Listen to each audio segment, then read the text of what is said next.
Assalamualaikum warahmatullahi wabarakatuh. Apa kabar semuanya? Semoga dalam lindungan Allah Subhanahu wa Ta'ala. Kali ini Mimin akan membagikan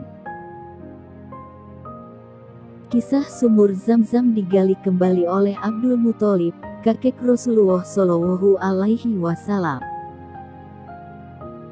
Kisah ini dikutip dari detikhikmah.com. Abdul Muthalib, kakek Rasulullah Shallallahu Alaihi Wasallam, memiliki jasa yang besar dalam penggalian kembali sumur Zam-Zam. Ia berhasil menemukan kembali sumur yang sebelumnya sempat tertimbun. Sumur Zam-Zam menjadi sumur yang tidak pernah kering.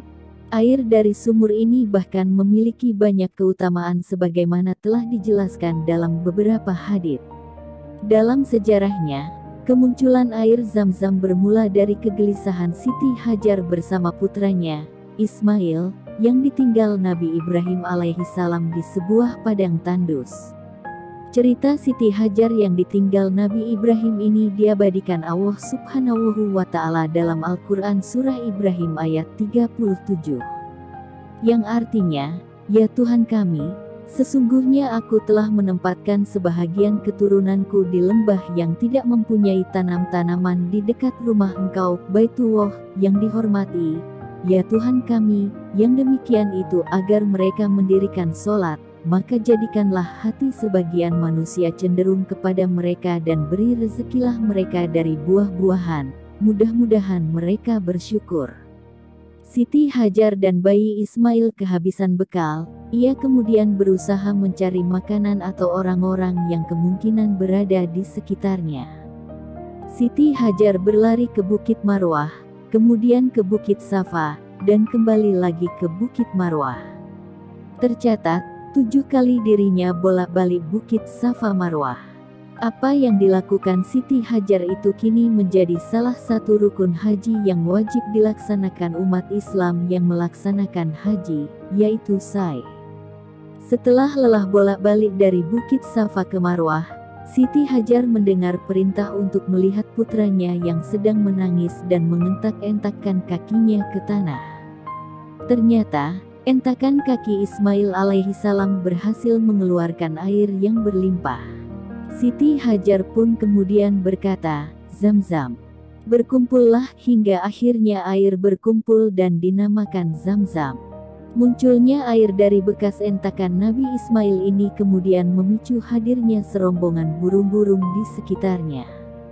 Melihat adanya burung ini, para kafilah yang juga sedang mencari air segera menuju tempat burung-burung beterbangan itu. Inilah kisah singkat awal mula munculnya sumur Zam-Zam. Dari banjir Nabi Nuh hingga Bukit Tursina oleh Syahruddin El-Fikri dijelaskan bahwa sumur Zam-Zam digali kembali setelah sekian ribu tahun tertimbun. Kakek Nabi Muhammad Shallallahu Alaihi Wasallam, Abdul Muthalib, bernazar untuk menggalinya kembali apabila dirinya dikaruniai banyak anak dan akan mengorbankan salah satunya. Doanya dikabulkan Allah Subhanahu wa Ta'ala dan ia mempunyai 10 orang anak. Kemudian, Abdul Muthalib melaksanakan nazarnya. Namun, ia ragu siapa yang akan dijadikan kurban. Lalu, diundilah hingga kemudian muncul nama Abdullah, ayah Nabi Muhammad Shallallahu Alaihi Wasallam.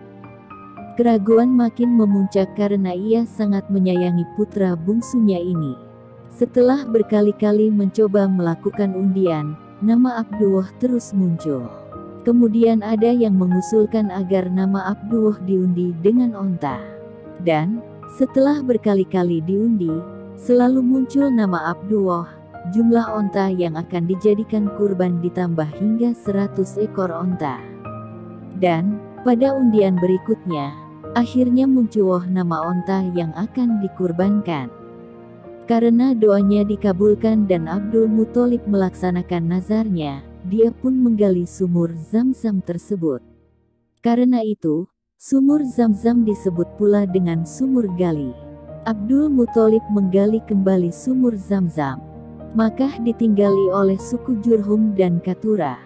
Suatu hari, Dua suku berkonflik dan berperang berebut posisi penguasa Makkah. Imam Ibnu Hisham dalam Sirah Nabawiyah menceritakan bahwa kemudian Amr bin Al-Harits bin Mutladil Al-Jurhumu keluar Makkah dengan membawa dua patung kijang Ka'bah dan batu tiang, lalu menimbunnya dalam sumur Zamzam. Dia pun pergi bersama orang-orang Jurhum yang bersamanya menuju Yaman. Sumur Zamzam pun tertimbun.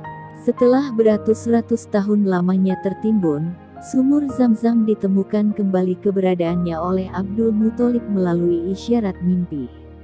Dia pun menggali sumur tersebut sesuai dengan yang dilihatnya dalam mimpi.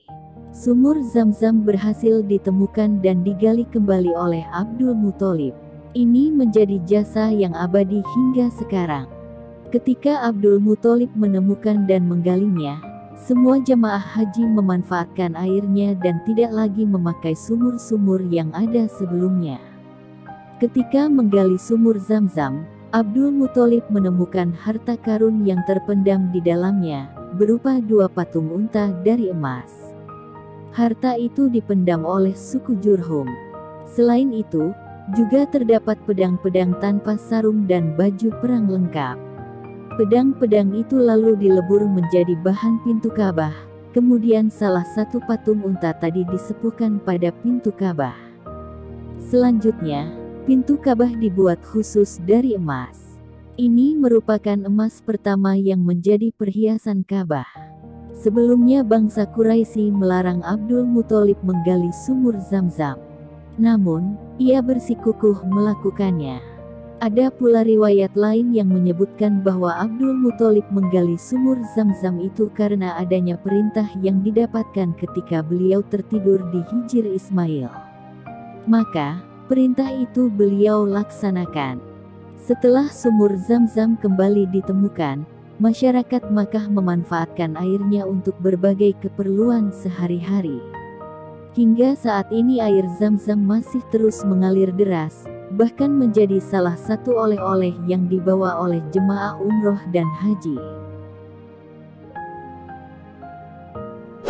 Demikian yang bisa kami sampaikan, semoga bermanfaat. Sekian. Wassalamualaikum warahmatullahi wabarakatuh.